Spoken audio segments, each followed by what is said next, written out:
Welcome to another bonfire video. I didn't plan to produce this until much later, but sometimes it's hard to let a good theory wait. If you are new to my channel and are just catching on, bonfires are theory videos which I go deep into the theme with a little science, mythology, theology, and real-world history thrown in as reference to spark the tinder.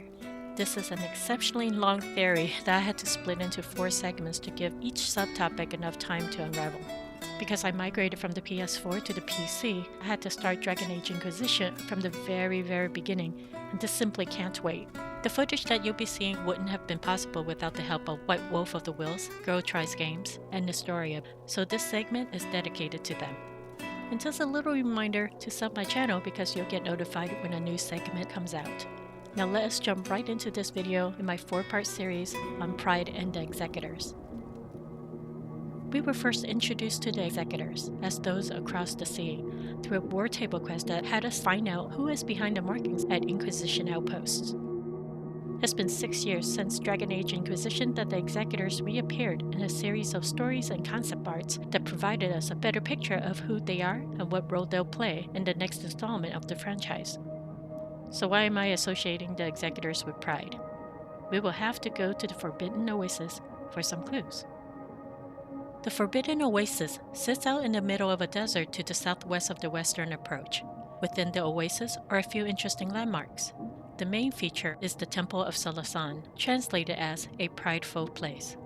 After your Inquisitor and companions fight off a few Venatori that have camped in front of the temple, you'll discover a pair of stone tablets flanking the gate. Only the stone tablet on the left still retains the carvings.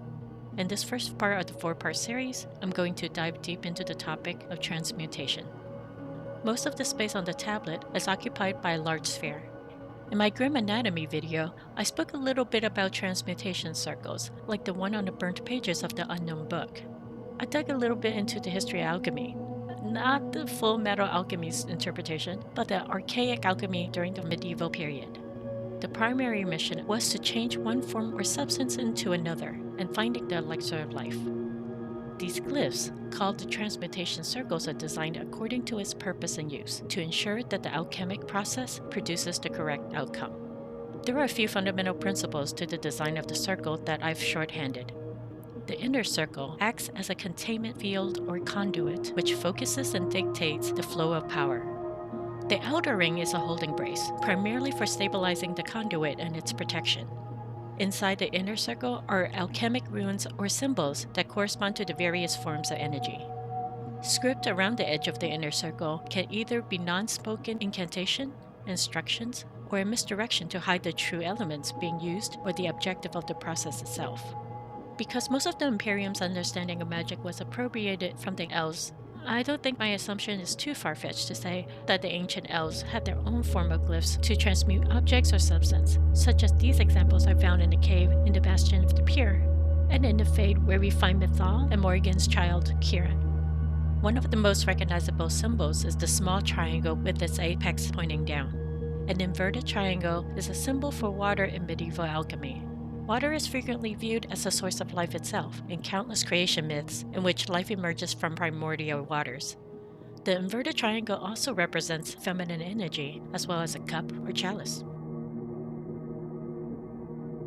We can consider this alchemical sign to point to the waters on Thedas, or the emerald waters of the Fade. The Chantry believes lyrium to be the very substance of creation itself, from whence the Maker fashioned the world. In ancient alchemy, the prima materia is the formless space of all matter similar to chaos, the quintessence, or ether. Due to the large crack on the tablet, the image of this next symbol is partially discernible.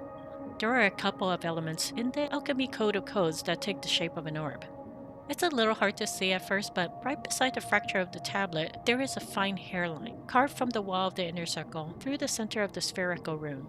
That leaves me to believe that it is a symbol for salt. Salt plus water? Oh hey, seawater.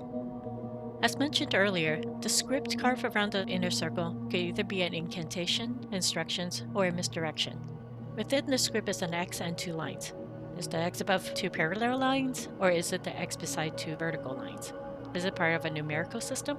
Carvings on the stone tablet have little resemblance to the examples of elven writings we found at the Temple of Mythal and scattered parchments. The tablet is enmeshed with hieroglyphs and primitive script, much more similar to the etchings on these containers and on the lost idol of Razakale. For the most part, the small sample of the elven calligraphy doesn't contain any numerals. There's a theory that the hatch marks on Solas's desk were marks he made to count the dead archdemons and the 2 remaining in slumber. I found that the same asset is used in other areas of the game, so I can't really truly rely on the hatch marks as evidence of how the elven numeral system is written, but the argument is that these desks were in shadows, so maybe they weren't meant to be seen by the players, except for the desk in Skyhole, which Solas uses. Another possibility is that the X factor is a sign for multiplication, so when it's inscribed beside the 2 lines, it means that either the mix will double its potency, have a secondary trait, or produce a pair in its outcome. Just in case we can glean something more out of the stone tablet, I lightened the shadows and found this. In alchemy, the cross represents the 4 base elements in nature: earth, air, fire, water. Within the Temple of Solasan are chambers that confine these natural forces: nature for earth, ice for water, fire, and then lightning being the culmination of electrical currents in the air that can be summoned into whips by the pride demon you're going to meet in that room. Another representation is the mythology concept of the Axis Mundi. The Axis Mundi is a central point where the world exists, a connection or umbilical between the realms of the divine, the sky, the earth, and the underworld, the source of all life, and a connection between different reality planes or consciousness to the dualistic nature of human existence in the spiritual and temporal form. There are many depictions of the Axis Mundi in the architecture of the ancient ruins to the chantry motifs. The cross can potentially mean both the forces of nature and the Axis Mundi because they are really not separate from each other. One other thing I noticed is the wide arc. There are alchemical runes in a curved shape, silver, and the function for purification.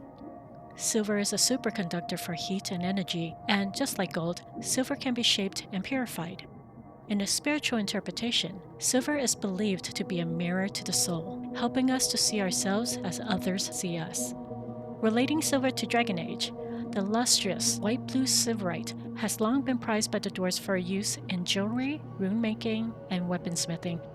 But on the surface, it is more commonly used for apothecaries and healers. There is a tale passed down among the people of the Anderfels about a knight returning home after many years of war, only to be struck by an adder. His wife immediately bound the wound with a medallion of silverite pressed against the bite like a poultice. By morning, the poison had left him, and the knight lived to an old age. Because the stone tablet is so damaged, we don't know what the other ingredients are and what the final object or substance is supposed to manifest. This brings us to the big question: what was the result of the transmutation process? Glyphs are purposefully designed for specific outcomes. I'll be sure to wear a bigger tinfoil hat for the next segment where we'll be covering who the beneficiaries are in part 2 of this 4-part series. Please feel free to comment below on what you've seen so far and what you think of the missing pieces are. Be sure to subscribe to my channel to be notified for part 2 when it comes out. Thank you for joining me and see you next time.